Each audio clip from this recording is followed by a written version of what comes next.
Hi hello namaste welcome to Vijaya home and blogs. వచ్చేదంతా శ్రావణ మాసం కదండి. శ్రావణ మంగళవారం గానీ శ్రావణ శుక్రవారం గానీ అమ్మవారికి చక్కగా అలంకారం చేసి ఇంట్లో పూజ అది చేసుకుంటూ ఉంటాం కదా. మరి అమ్మవారి ఫేస్ అనేది పెడుతూ ఉంటాము అలంకారం చేసిన తర్వాత.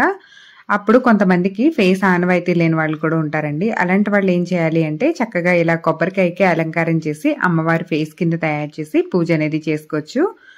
ఇలా అమ్మవారి ఫేస్ తయారు చేసుకోవడానికి రౌండ్ గా ఉన్న కొబ్బరికాయ తీసుకున్నానండి. దాన్ని ఒకసారి తడిపేసాను అనమాట. తడిపేసి పైన ఎక్స్ట్రా మనకి పీచ్ అది ఉంటుంది కదా, అది నీట్ గా ఇలాగా క్లీన్ చేసుకోవాలి. మీకు ఇప్పుడు ఒక చిక్కంలోకి కొద్దిగా పసుపు తీసుకుని ఇలాగా వీడియోలో చూపిస్తున్నట్టు కొబ్బరికాయని రౌండ్ గా తిప్పుతూ దాని మీద జల్లించండి. ఇప్పుడు చూసారా, మొత్తం కొబ్బరికాయ అంతా కూడా సమానంగా పసుపు అనేది వస్తుంది కదా. మనం చేత్తో రాసే కంటే కూడా ఇలాగ జల్లీలో వేసి చేయడం వల్ల కొబ్బరికాయ అంతా కూడా సమానంగా పడుతుందండి. అలాగే ఈ కొబ్బరికాయ కింద వైపు అలాగే పైన పీచ్ ఉంది కదా, అక్కడ కూడా మొత్తం ఇలాగ వేసాను. చూసారా, నీట్ గా వచ్చింది. ఇప్పుడు ఏంటంటే ఎక్స్ట్రా ఉన్న పసుపు ఏదైనా ఉంటే రాలిపోతుందని చెప్పేసి ఒకసారి చేత్తో ఇలా అన్నామంటే తడి మీద అంటే మొత్తం అంటేస్తుందండి. పైన ఏమన్నా ఎక్స్ట్రా ఉంటే అది బయటకు వచ్చేస్తుంది. ఇప్పుడు అమ్మవారికి బొట్టులా పెట్టడానికి ఇలాగా పేపర్ తీసుకుని పేపర్ మీద మనకు కావాల్సినట్టుగా డ్రా చేసుకుందామండి. అంటే ఇక్కడ అమ్మవారికి ఇలాగా నామాన్ని అంటే బొట్టుని డ్రా చేస్తున్నాను. దానిపైన ఇలాగా కట్ చేసేసుకుందాము.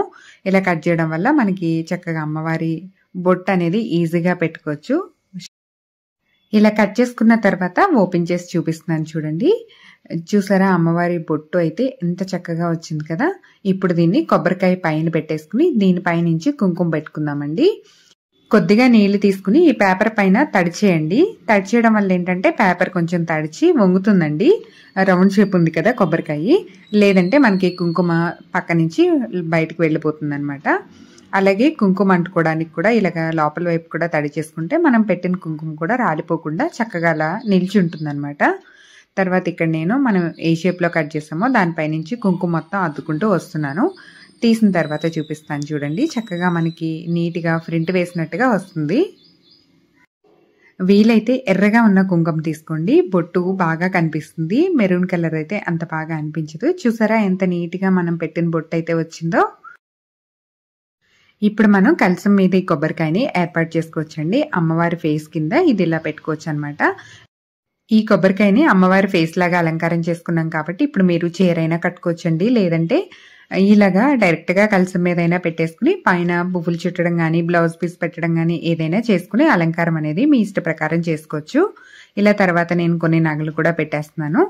శుక్ర మంగళవారాలు కానీ వరలక్ష్మి వ్రతం రోజు కానీ అమ్మవారి ఫేస్ ఆనవాయితీ లేని వాళ్ళు ఇలా కొబ్బరికాయకి అమ్మవారి ఫేస్ లాగా తయారు చేసి చీర కట్టేసి చక్కగా ఇంట్లో పూజ చేసుకోవచ్చండి. ఈ వీడియో ఎలా ఉందనేది నాకు చిన్న కామెంట్ చేయండి. అలాగే నచ్చినట్టయితే లైక్ చేసి ఛానల్ని సబ్స్క్రైబ్ కూడా చేసుకోండి. మరొక మంచి వీడియోతో మళ్ళీ కలుద్దాం. Thank you.